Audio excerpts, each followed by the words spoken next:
We are back with another natural makeup tutorial, of course. I am just getting ready to hang out with some friends this afternoon and I wanted to throw on some makeup. So I was like, why don't I film this? This is a very natural makeup routine, really just focusing on evening out the skin tone, enhancing the eyes and lips and everything a little bit, using some of my favorite products and then some new things to me. Everything will be linked in the description below along with my other social media. Don't hesitate to leave me a comment if you have any questions at all. That being said, I think we should just get into the tutorial. Okay, so typically I use the Ember Release cream as primer, but I feel like something about the dryness in LA just makes my makeup come off so much quicker, so I've been kind of playing around with primers. The Lawless Set the Stage Hydrating and Smoothing Primer. I'm going to take a couple pumps of that. This is very, very serum-y. I've used it a couple of times and I don't think it really gets sticky. I think it more so kind of like plumps the skin and prepares it for applying makeup on top. I don't know, I'm seeing how I like it so far. I guess we got like a little bit of stickiness to it, but that also could be from my sunscreen. I've only ever used this at night, so I've not had sunscreen on my face, and it kind of dries down totally, but my sunscreen is very dewy. This is the Classic 24-Hour Brow Setter from Benefit, and I'm just going to put some of this in my brows just to get them set. I've been using Vegamore a lot lately. It's made my brow hair so long. I don't know if it's necessarily filled them in, maybe a little bit. I actually had to trim them the other day, which I've never ever had to do. I don't know if I like it. Like, it's definitely changed kind of my brow process. I think I'm gonna do today the Mary Phillips trick. I've been doing this every so often, where you put the contour and blush on before the foundation. Using the Tom Ford Shade and Illuminate palette and just taking a kind of dense fluffy brush, patting into it and kind of patting some of that excess off on my wrist there, and then I can just kind of press this into the skin, take some more from the wrist, shade this. It's a bit orange on me right now, I feel like. I've been using this with the Mary Phillips trick, the foundation trick, and it looks so beautiful and it really melts into the skin. Patting it into my hairline so it's really natural.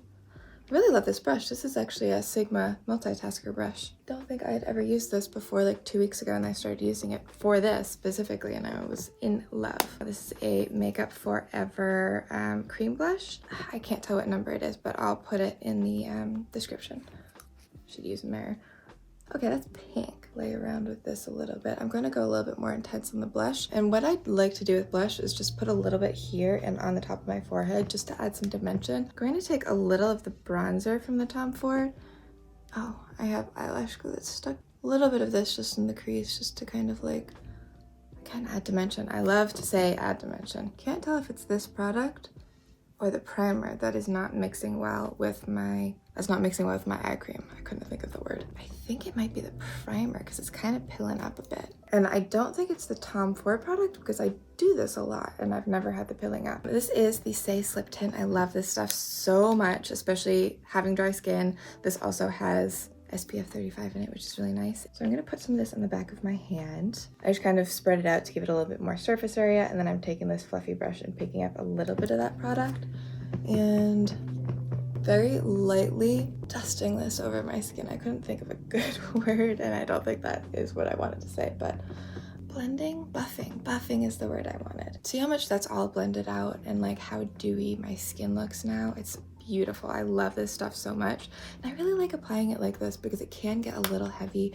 and a little oily. I actually lost this for like 2 weeks. I'm so psyched. I just found it right before I started filming this video. This is the Shiseido Brow Trio, though I am confused as to why it's called the Brow Trio because I thought there was going to be like a gel, a powder, and a pencil, and it's just a powder and a pencil and a brush. So I guess that's the trio, but I really would have loved a gel in there too, like a really nice gel, because that would just be like my holy grail product. If I could only have one thing, it would be this with a brow gel.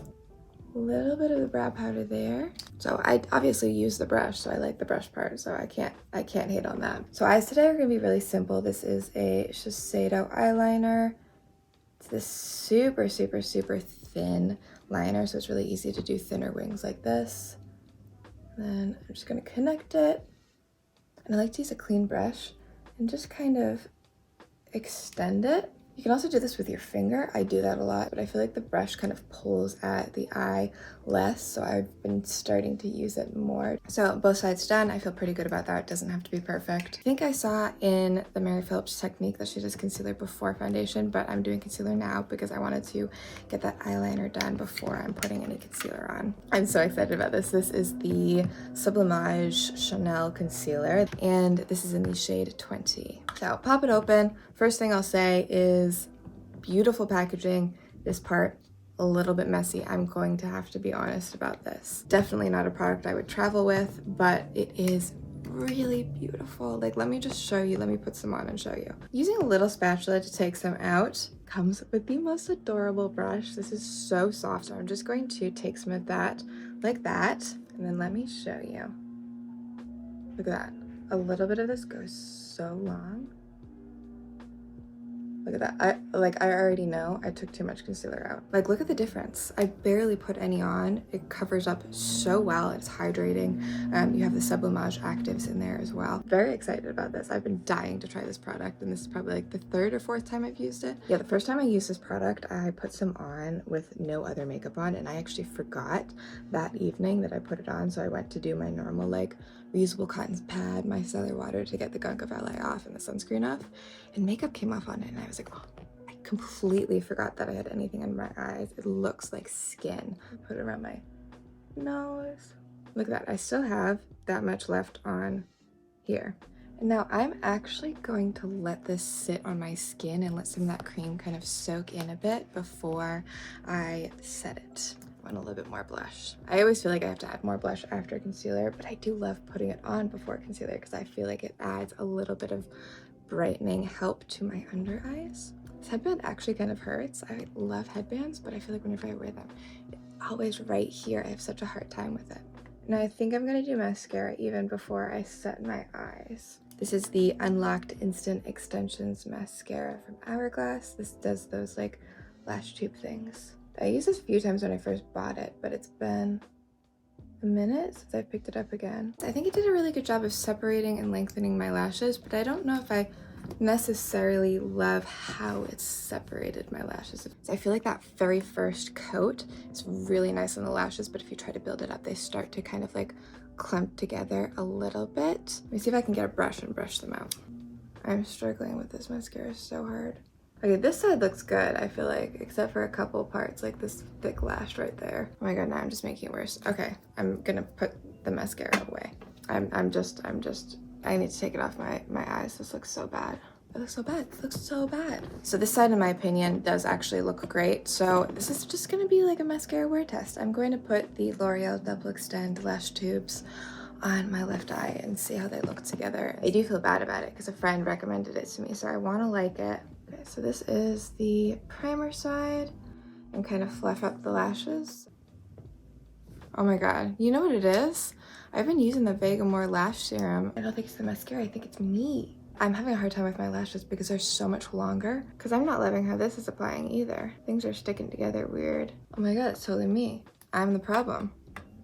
Oh my god, that looks so scary. I'm gonna give this mascara one more shot. I might be able to get the hang of it now.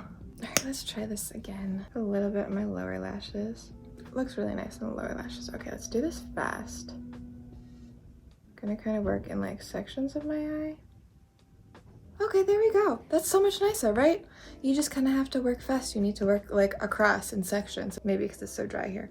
Oh, that's so much better. Okay, I am glad that we figured that out. So I'm going to blend out this concealer. I will say the concealer on this side survived a lot of poking and prodding and water and such. This stuff is phenomenal. This is $8. This is the Innisfree Matte Mineral Setting Powder. I tap it in here a little bit, not too much, just like that much on. I tap some excess off in the cap, and then I tap some excess off in my hand, just so there's not too much on here. Okay, one very important thing about this setting powder is you need to make sure your concealer is not creased at all when you apply this, because wherever it is where it's going to stay. So I'm just going to pat this in under my eye. Look at how beautifully mattifying that is as well. Put a little bit here just so you can see the difference. I know I just used a dewy foundation and I'm using a mattifying powder, but I think they look really pretty together. So then just taking that extra off the back of my hand making sure this side is really well blended out. Doing the same thing here. I will say a lot of the concealers that I own, I really love with this. I don't love the Kosas concealer with this powder. I think it still creases. But a bunch of the other concealers that I have, including this one, I really love with this powder because it just stays. It just doesn't move. I mean, for $8, you can't beat it. I want more blush. It's the third time I'm applying blush. Maybe that's why I don't pick this blush up very often. Another new product for me. I know some of these are like newer, and then some of these are just like newer to me. This is the Rare Beauty highlighter. I haven't tried a lot of Rare Beauty. I'm gonna put this on my hand here. And I don't know how I feel about Rare Beauty. To be fair, I know it's super popular on the internet. I don't know if I love it. Like this stuff, very beautiful. Don't think it's my favorite highlighter. And I'll show you in a minute. I'm gonna use a little fluffy brush. I'm gonna take some of it in my hand like that. And see what I mean? Like, I feel like this should be a very intense highlight, especially for what this looks like in the bottle and coming out of the bottle, but it's so sheer and so natural, and I just was expecting a little bit more payoff, especially because that blush is so pigmented. I thought the highlighter was going to be the same thing. It's fine. I kind of want to try the powder one. One way I do love to use this is I'll take whatever's left on the hand on the brush and just kind of brush it over my lid. It adds this really beautiful sheen to the lids that's not like a thick glitter or heavy sparkle or anything, just kind of like a luminescence. Might take a little bit of that from the Tom Ford palette and just on the cheekbones, just for a little bit of dewiness. Just realized that fell down. Anastasia Dewy Setting Spray. Just want to bring back a little bit of that dewiness that I took away with the setting powder, and obviously it set my face. I never see anyone talking about this. The Victoria Beckham, oh no, I don't know what color this is. Lip stain though. I'll find the color because I have a few of them and I think I should be able to figure out what this is, so it's in the description. Hopefully, fingers crossed. It's so pretty, look at that. It's just kind of this light natural stain that gives your lips a little bit more color. I've been finding that my lips have been very pale lately. So I love using this with or without lip liner, just to add a little color back into them. You see how pretty that is? So I'm gonna let it dry for a second as well before I put on some lip liner. Charlotte Tilbury Iconic Nude Lip Cheat. Just kind of going over lightly and defining my lips here. Little lip balm on over that. This is the Lypsyl, my favorite. All right, here's our look. Again, it's super natural. I just wanted to do something simple and easy. I hope you guys enjoyed this. Please let me know by subscribing, hitting that thumbs up, and I will see you in my next video.